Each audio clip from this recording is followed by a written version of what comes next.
Welcome back, everyone, to Good News Central Virginia. Today we're talking with three great kids from Courtland High School, and we're talking about Alex's Lemonade Stand. Did I say that right? Lemonade Stand Foundation. Yes. And actually, your guys have your own chapter, which is Courtland High School Lemonade Club. Yes.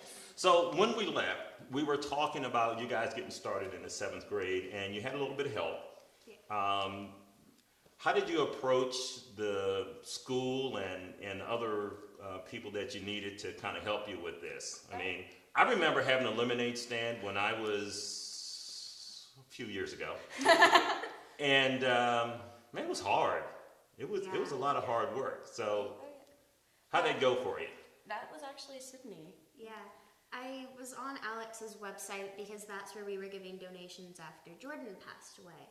And I noticed that they were about to start the Great Lemonade War. And thinking, wow, this could be something that we could turn into something really cool. I actually went in and had a meeting with my principal, which was terrifying because I had never talked to him before. Wait a minute, are you saying you were like a perfect student, so you didn't? Yeah. And then once we got approval from him, I went to these guys and my other friends who were close with Jordan, and I gave them the idea, and they seemed to really like it. So after that, we just went from there. So you had a stand, a regular lemonade stand. I remember when I was a kid, I had a cardboard box. But I've seen you guys stand, and it was pretty big. So you had to get help storing that. You had to get help taking it around to the different events. It has seen its fair share of garages and closets. It has been in every dark place that it can be, honestly. We get a lot of help from parents. Jordan's parents actually help a lot too. Our parents help. Usually principals, teachers, they're always willing to kind of help us out when we need it for transportation or setting anything up. The most fun part is breaking it down and putting it up, though.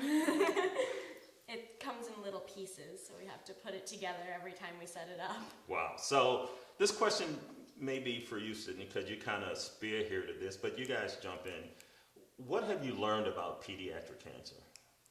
That is so much bigger than what the media and big foundations sort of want to make you believe. Absolutely, yeah.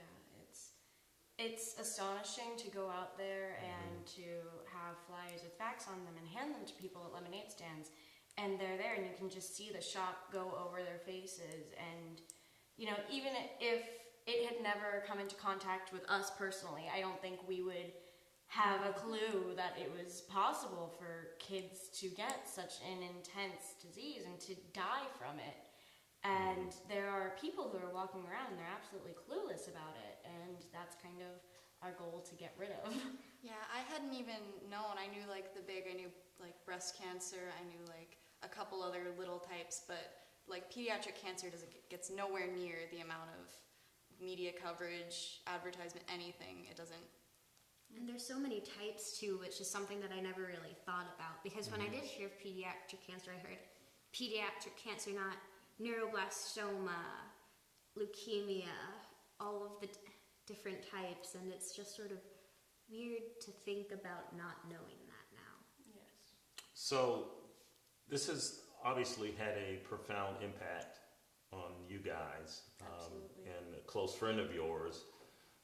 As you've been learning more about this, what have you seen that have been some of the success stories, if you have, as a part of being a part of the lemonade stand?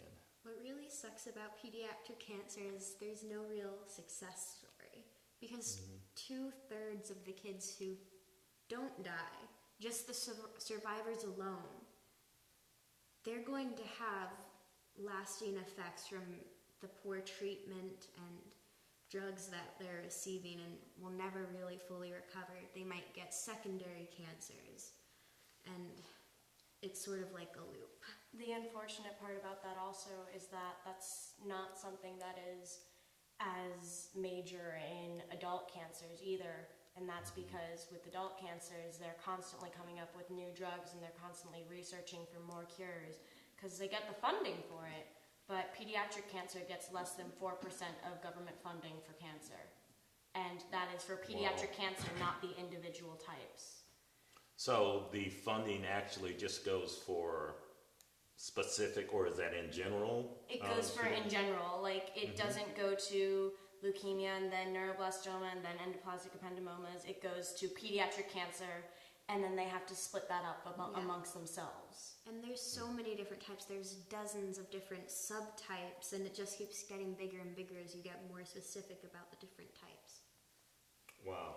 So, have you guys been involved with any other charitable causes? One of the biggest other than Alex's Lemonade Stand is Fairy Godmother Project does a lot of stuff to help us out. And Tell us a little bit about that. Fairy Godmother Project is a local organization.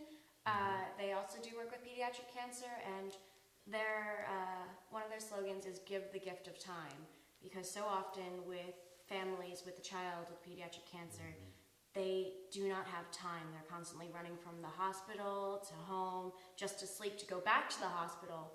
And so when you do stuff like that, you don't have time to mow your lawn, you don't have time to set up your Christmas tree, you know, the simplest things, setting up your Christmas tree. So Fairy Godmother Project, what they do is they go and they do that stuff for you, the little things that like need to get done but you can't get done, so you can spend more time with your kid because you don't know how much more time you will have. They really do like the littlest things that have the biggest impacts that you don't even think about before any of this happens. It's amazing, truly, and they've also helped us out as well, and they're such a great organization. So you've been involved on a local level and on a national level. Yes, yes. Wow, that's pretty remarkable. Thank you. For guys that are this young to have that much passion in being involved with something like this. So I know you guys got some events. You talked about some of the things you do. What are some of the things that you do throughout the year to help raise money? Throughout the year, we do a couple of small lemonade stands here and there. Every year, we have tried to do a yellow out at our schools, where you might have heard at football games where they do a pink out or a black out, where everybody wears a certain color outfit. And since yellow is the color for pediatric cancer, that's the ribbon color, we try to get everybody to wear yellow or gold. Hang on right there, because it's time for us to take another break. When we come back, we want to talk about some more of these events that you guys got going during the year. Is that good? Yeah, great. All right. Stay with us. We'll be right back.